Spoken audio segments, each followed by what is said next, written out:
Dan aku tahu bahwa kamu telah berusaha melakukan segala sesuatu dengan cara yang benar. Jadi aku memintamu, memohon padamu untuk melakukan hal yang benar sekarang. Apa arti permohonan terbaru Savannah Guthrie yang tampaknya ditujukan kepada orang-orang yang bertanggung jawab atas penculikan ibunya?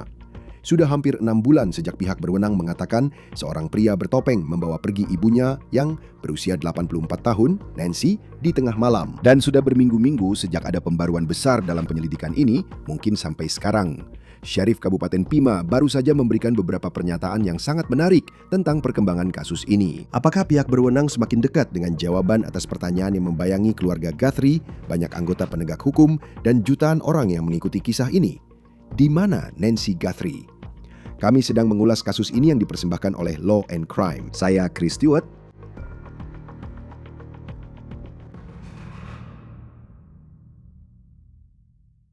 Baiklah teman-teman, selamat datang di acara hari ini. Saya hanya ingin memberitahukan bahwa saat ini kami menggunakan pengaturan sementara karena sedang menangani beberapa masalah listrik di studio kami. Jadi inilah tempat kami untuk hari ini saat kami terus mengikuti apa yang mungkin menjadi berita terbesar tahun ini. Dan ini adalah kasus yang masih memiliki begitu banyak pertanyaan yang belum terjawab seiring berjalannya hari dan minggu. Di mana Nancy Guthrie?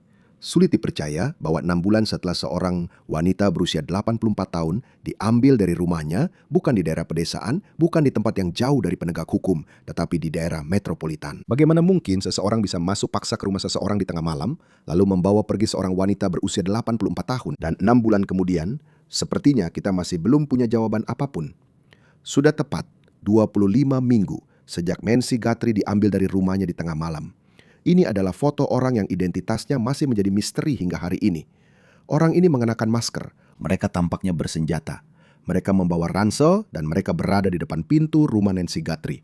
Gambar ini diambil pada dini hari tanggal 1 Februari. Sekarang putri Nancy, yaitu Savannah Guthrie dari acara Today Show, jelas telah melakukan banyak hal untuk menjaga kisah ibunya tetap menjadi sorotan. Dan dia mengunggah sebuah video yang sangat menarik di media sosial minggu ini pada hari Senin, 27 Juli. Itu adalah video pertamanya dalam beberapa bulan terakhir, di mana dia berbicara langsung kepada para penculik, tepatnya sejak Februari. Saya ingin menunjukkan video ini kepada Anda, lalu kita akan membicarakannya. Hari ini saya hadir dengan pesan yang sangat spesifik. Sudah berbulan-bulan sejak ibu kami direnggut dari kami. Keluarga kami sangat menderita. Kami berada dalam mimpi buruk yang tak kunjung berakhir. Tidak ada yang berubah dari situasi kami.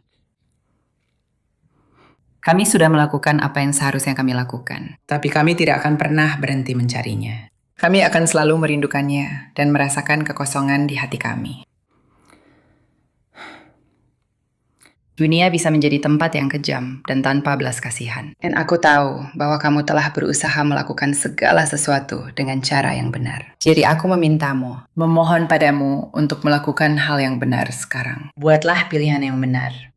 Bantu kami menemukannya. Beritahu kami di mana kami harus mencarinya. Saya benar-benar percaya bahwa tidak pernah terlambat untuk melakukan hal yang benar. Bantu kami mengakhiri situasi ini. Untuk kita semua, tidak peduli di mana kita pernah berada dan apa yang telah kita lakukan. Aku percaya selalu ada jalan untuk pulang. Tolong buatlah pilihan yang benar. Jadi Savannah mengunggah video itu pada 27 Juli. Kami menelusuri kembali Instagramnya dan sepertinya terakhir kali dia mengunggah video selfie pribadi itu. Khususnya yang berbicara langsung kepada orang-orang atau orang yang menculik ibunya adalah pada 27 Februari. Dan sekarang, 5 bulan kemudian, kamu harus bertanya pada dirimu sendiri, kenapa sekarang? Kenapa Savannah memilih hari itu untuk mengunggah video itu? Dan juga, apakah dia hanya mengunggah video ini agar cerita ibunya tetap menjadi sorotan, supaya orang-orang tetap sadar tentang pencarian Nancy Guthrie yang masih hilang? Atau ada alasan lain? Apakah ada jalur komunikasi baru yang terbuka dengan orang-orang yang menculik ibunya? Dan apa yang baru saja Anda lihat tadi, apakah itu spontan? Atau itu pesan yang sudah disusun dengan bantuan penegak hukum? Kami menelusuri kembali Instagram Savannah dan saya ingin menunjukkan beberapa pesan lain yang pernah dia unggah secara khusus berbicara kepada para penculik. Lihat yang satu ini. Ini adalah pertama kalinya dia berbicara kepada mereka pada tanggal 4 Februari. Ibu kami adalah orang yang baik, setia, loyal. Wanita penuh cinta yang sangat baik dan penuh cahaya. Dia lucu, penuh semangat dan cerdas. Dia memiliki cucu-cucu yang sangat menyayanginya, selalu mengerubunginya dan memberinya banyak ciuman. Dia suka bersenang-senang dan berpetualang. Ia adalah seorang teman yang setia. Dia penuh dengan kebaikan dan pengetahuan. Bicara dengannya dan kamu akan tahu. Jadi ketika kamu menonton video itu, ada bagian yang sangat menarik darinya. Kutipan, bicaralah dengannya dan kamu akan tahu. Nah, ketika itu muncul, banyak orang di internet yang membandingkannya dengan film tahun 1991, Silence of the Lambs. Dan di film itu, ada seorang senator yang membuat permohonan di televisi kepada penjahat di film itu, Buffalo Bill, untuk mengembalikan putrinya dengan selamat. Dan kutipan di Silence of the Lambs adalah, Catherine sangat lembut dan baik hati. Bicara saja dengannya dan kamu akan tahu. Sekarang, sampai saat ini belum jelas apakah itu hanya kebetulan, tapi itu sesuatu yang patut dipikirkan. Sekarang, setelah video baru yang diunggah Savannah Guthrie pada Senin 27 Juli, Sheriff Pima County Chris Nanos membuat beberapa pernyataan kepada NBC yang akan kita bahas sebentar lagi, yang mungkin memberi kita gambaran tentang sejauh mana mereka berada dalam penyelidikan ini setelah sekitar 6 bulan berlalu. Tapi sebelum saya membahas itu, saya ingin memutar video lain yang diunggah oleh Savannah. Ini adalah salah satu video dari tanggal 7 Februari. Kami sudah menerima pesan Anda dan kami mengerti. Kami mohon sekarang kembalikan ibu kami kepada kami, agar kami bisa merayakan bersama beliau. Ini satu-satunya cara agar kami bisa mendapatkan kedamaian. Ini sangat berharga bagi kami, dan kami akan membayar. Lalu dia membuat permohonan ini pada tanggal 15 Februari. Dan saya ingin mengatakan kepada siapapun yang menahannya atau tahu di mana dia berada, bahwa tidak pernah terlambat. Dan kamu tidak tersesat atau sendirian. Dan tidak pernah terlambat untuk melakukan hal yang benar. Dan kami di sini. Kami percaya. Dan kami percaya pada kebaikan hakiki setiap manusia. Dan tidak pernah ada kata terlambat. Jadi kami menghubungi Sheriff Pima County, Chris Nanos, untuk mendapatkan pembaruan tentang kasus ini. Dia memang memberikan beberapa komentar menarik kepada NBC News tentang kasus ini dalam sebuah berita yang tayang pada hari Selasa, 28 Juli, hari ini. Sheriff mengatakan, kutip, kami memiliki begitu banyak DNA yang harus kami teliti. Kami memiliki begitu banyak bukti video yang harus kami periksa. Dia juga mengatakan, kutip, saya masih yakin bahwa kami akan menyelesaikan kasus ini. Dalam beberapa minggu terakhir, telah muncul beberapa laporan baru tentang dugaan surat tebusan yang dikabarkan dikirimkan kepada keluarga Guthrie dan beberapa media di Arizona beberapa hari setelah Nancy diculik. Sekarang Anda mungkin ingat ada 2 surat yang menurut laporan masih sedang diselidiki keasliannya oleh FBI. Seorang reporter kriminal bernama Brianna Whitney yang saat itu bekerja sebagai reporter TV di Arizona ketika Nancy Guthrie hilang, baru saja membagikan bagian-bagian dari apa yang dia katakan ada di surat tebusan pertama di podcast Crime Junkie. Jadi saya ingin membacakan untuk Anda apa yang dia katakan tertulis di surat tebusan itu. Dia mengatakan surat itu dimulai dengan kutipan, "Halo Savannah, kami menahan ibumu Nancy. Dia aman tapi ketakutan. Dia akan disandra demi tebusan. Dan setelah pembayaran diterima, dia akan dibebaskan tanpa terluka. Kami akan menahannya maksimal selama 7 hari. Sekarang dia mengatakan bahwa penulis surat tebusan yang diduga itu kemudian menuntut jutaan dolar dalam US dollar. Ini menarik, karena seperti yang dia tunjukkan jika kamu menonton episode itu, orang-orang yang mengatakan USD biasanya adalah orang-orang yang tidak berada di Amerika Serikat. Jika kamu di ASS, kamu hanya bilang dolar kan? Sekarang, mereka juga hanya menyebut Savannah dalam surat itu, bukan saudara perempuannya dan bukan saudara laki-lakinya. Sekarang penting untuk dicatat bahwa perbatasan Meksiko hanya sekitar 1 jam dari tempat tinggal Nancy Guthrie di Tucson. Surat itu kemudian mengatakan, kutipan, setelah pembayaran diterima ke alamat Bitcoin di bawah ini, dia akan dibebaskan dalam waktu 12 jam setelah deposit ke lokasi penyerahan yang aman di Tucson. Jika pembayaran tidak diterima sebelum batas waktu terakhir pada hari Senin tanggal 9 pukul 5.00 sore, dia akan dibunuh. Ibumu sudah mengetahui hal ini dan nyawanya ada di tanganmu. Demi kebaikan semua pihak, sebaiknya ini segera diselesaikan. Kamu tidak akan bisa menghubungiku lagi mulai sekarang. Tidak ada negosiasi. Jangan main-main. Penegak hukum tidak akan bisa membantumu. Sekarang Whitney mengatakan di akhir surat yang diduga itu, siapapun yang menulis surat itu mengatakan bahwa Nancy memiliki jam tangan pintar putih di lantai dekat tempat tidurnya. Dan juga ada penyebutan tentang lampu sorot yang hancur di halaman belakang rumahnya. Whitney mengatakan bahwa ada dompet Bitcoin yang juga dicantumkan di bagian bawah catatan itu untuk tempat uang bisa disetorkan. Sekarang, FBI belum secara terbuka mengatakan apakah catatan itu asli atau tidak. NBC News telah melaporkan bahwa ada surat tebusan kedua yang diduga dikirim ke media yang kabarnya menyatakan bahwa Nancy Guthrie telah meninggal. Catatan itu tidak meminta pembayaran atau memberikan permintaan maaf, tetapi NBC mengatakan catatan itu menyampaikan penyesalan atas meninggalnya Nancy. Sekarang muncul pertanyaan, apakah surat-surat tebusan ini benar-benar valid? Apakah surat-surat itu asli? Ada beberapa surat lain yang dikirim ke TMC dan belum jelas apakah surat-surat itu benar-benar valid. 1 Juli. Namun, Reuters menerbitkan sebuah laporan yang mengatakan bahwa sumber FBI memberitahu mereka bahwa mereka tidak percaya surat-surat itu asli. Namun, NBC dalam laporannya mengatakan bahwa mereka memiliki sumber yang mengklaim bahwa ada kemungkinan surat-surat itu asli.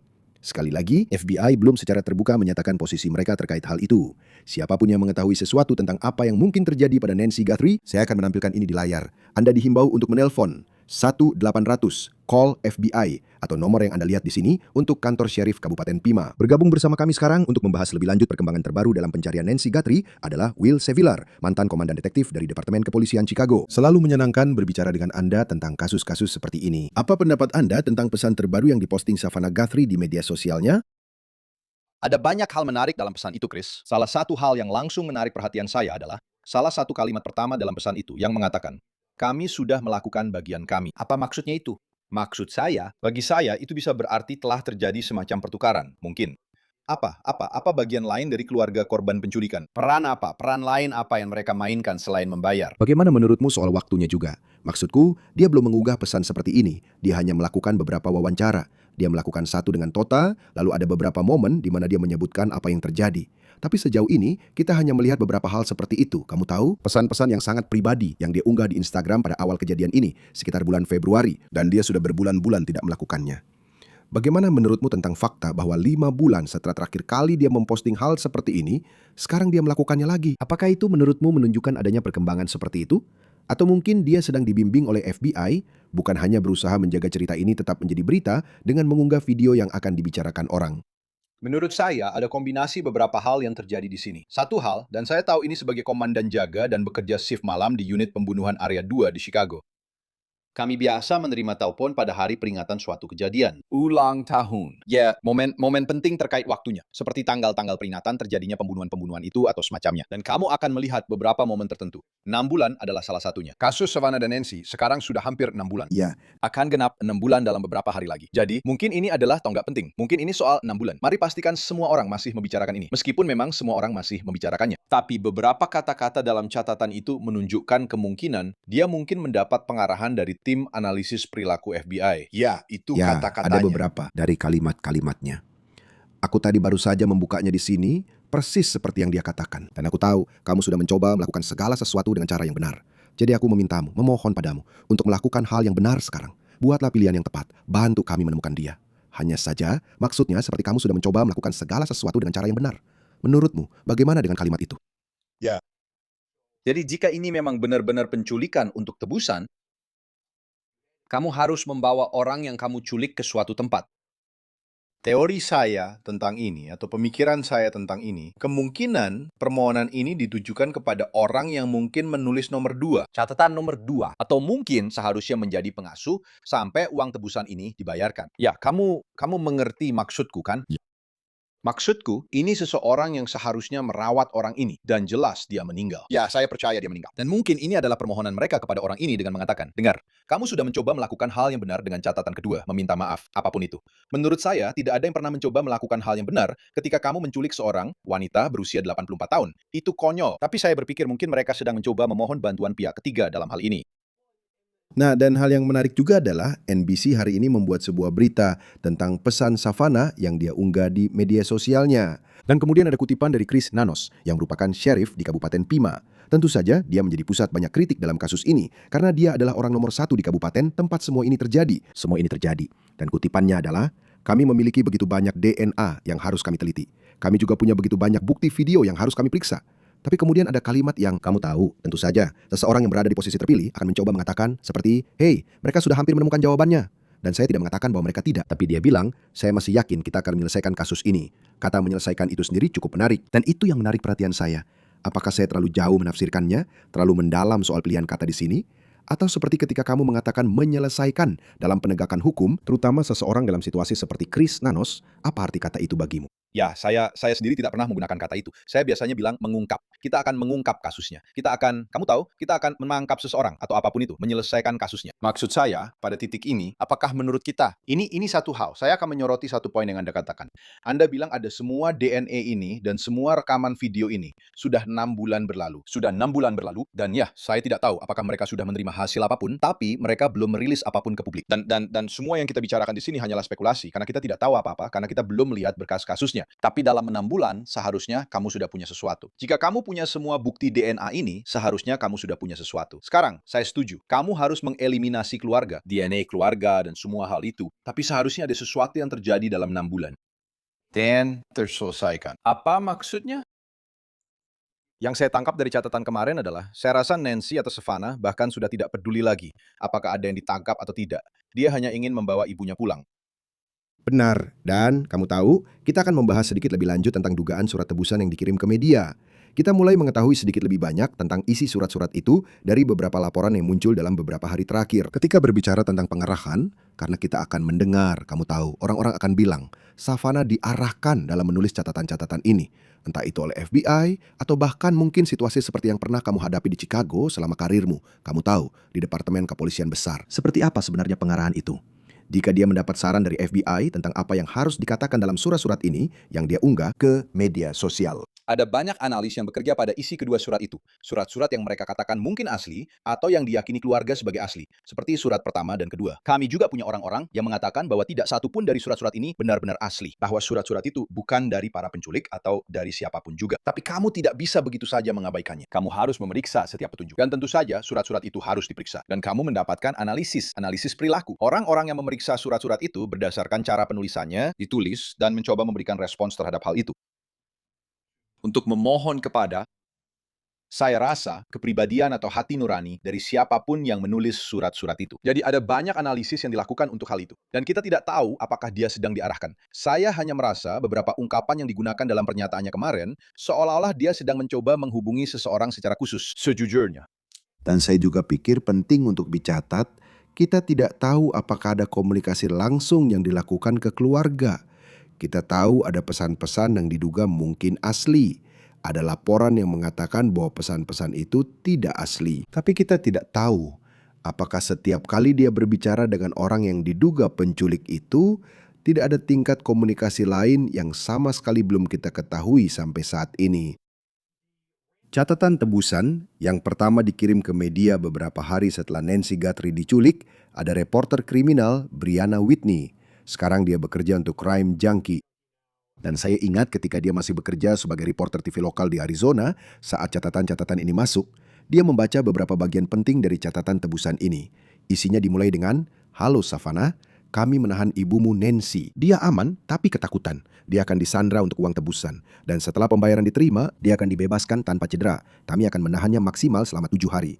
Dan menariknya, saat melaporkan catatan itu, dia mengatakan bahwa jumlah tebusan yang diminta, yang sebelumnya diberitakan mereka menginginkannya dalam bentuk mata uang kripto, tapi mereka juga menginginkannya dalam dolar Amerika Serikat. Mereka membuatnya sangat spesifik, dan itu membuka peluang, setidaknya menurut saya, bahwa kita mungkin sedang membicarakan sesuatu yang terjadi di Meksiko, karena itu hanya sekitar 1 jam dari Tucson, tempat Nancy Guthrie tinggal.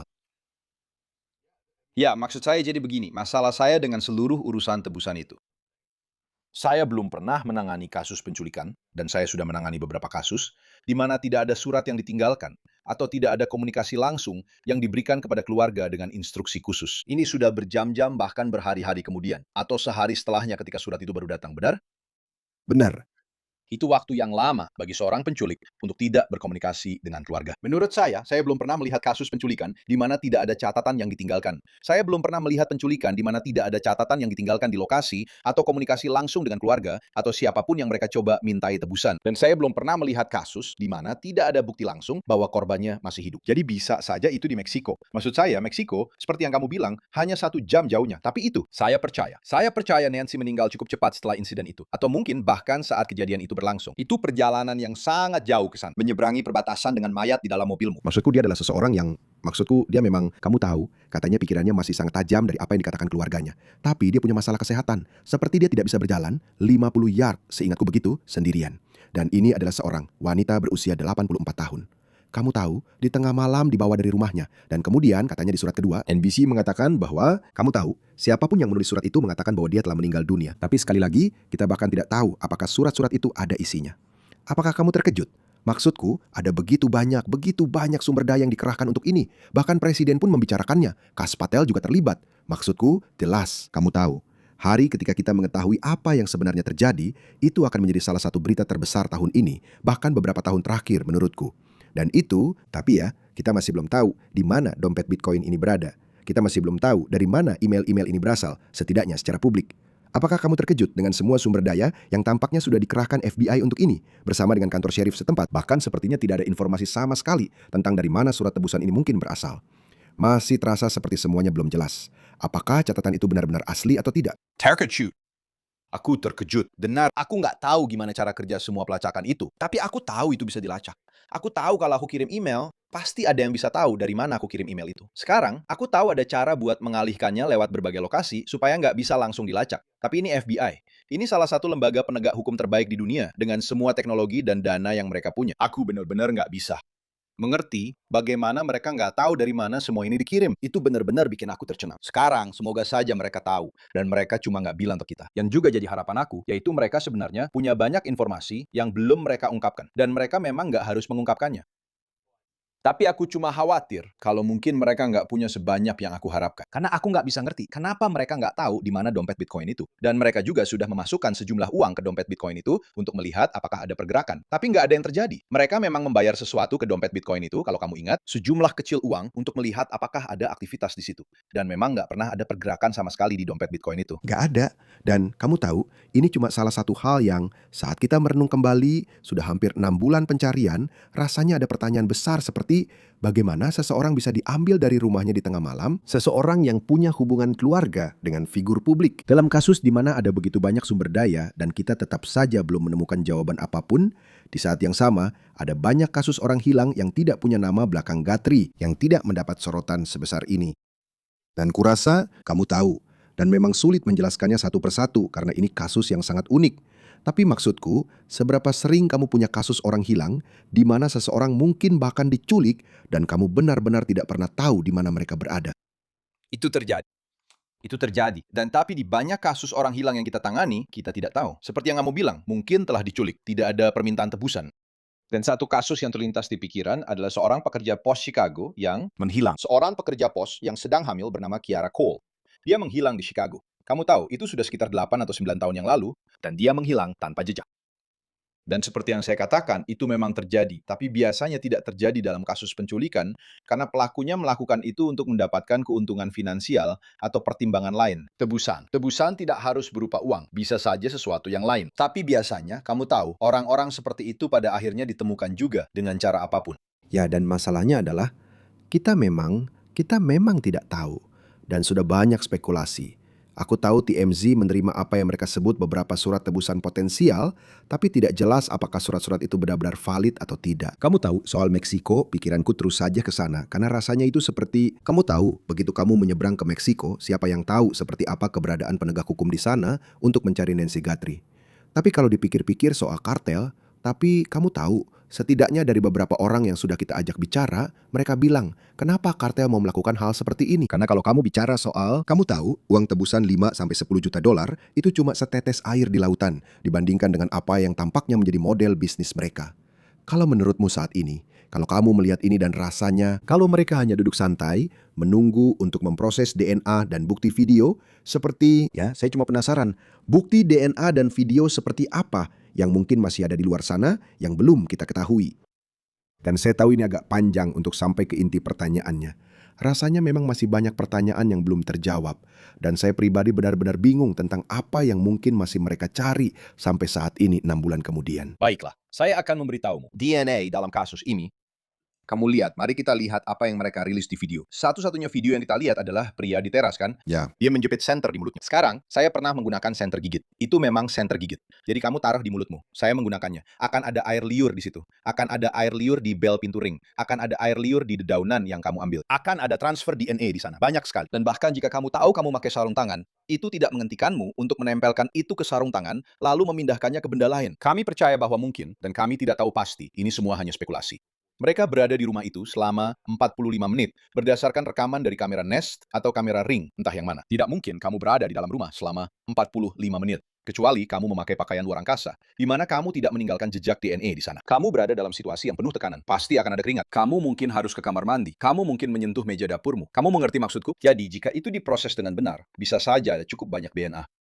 Maksudku, kalian sudah mengambil sampel dari keluarga untuk mengecualikan anggota keluarga atau untuk mengecualikan profil yang ditemukan di rumah. Oke. Itu adalah profil aneh yang sedang kalian cari. Tapi sekarang, pikirkan tentang ini. Siapa yang masuk ke dalam rumah? Apakah ada petugas kebersihan yang masuk ke dalam rumah? Apakah ada tukang kebun di properti itu? Apakah ada seseorang yang merawat kolam renang? Semua itu juga harus dipertimbangkan.